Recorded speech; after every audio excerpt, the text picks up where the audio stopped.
morning guys, welcome back. It's the day we've all been waiting for.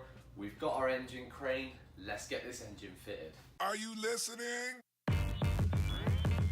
Damn. Right then, shall we?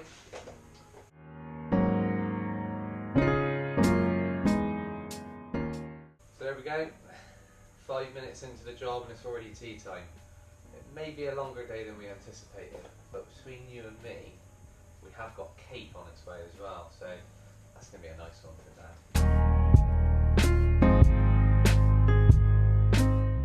As much as you needed. What? That bar, I think, is in the way. Unless we can get the sump over here and then start lowering it. Yeah. Let's try it.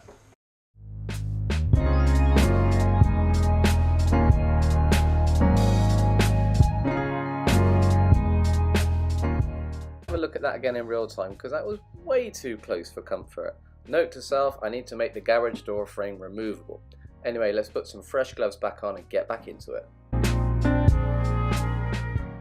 Just before we started to lower the engine back into the engine bay, we had a little break and took some photos. And I thought I'd take this opportunity to introduce to you my dad. He's a massive inspiration to me. He's been there through the whole build. He's taught me everything I know, and without his time and expertise, this whole build wouldn't be possible.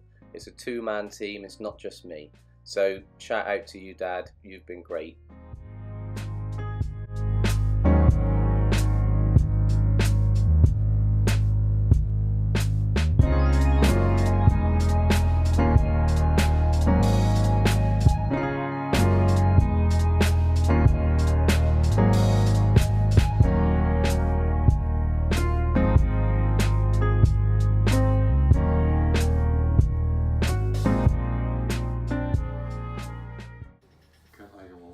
Drop it down, can I?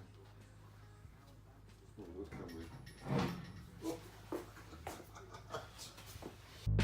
So that's the engine installed on the driver's side engine mount.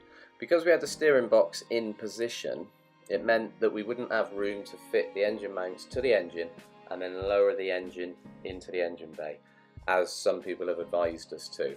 So what we did is we built the bulk of the engine mount on the UK driver's side onto the body itself, which this handy photo should show you, and then bolted that up in position when we lifted the engine in and onto the mount.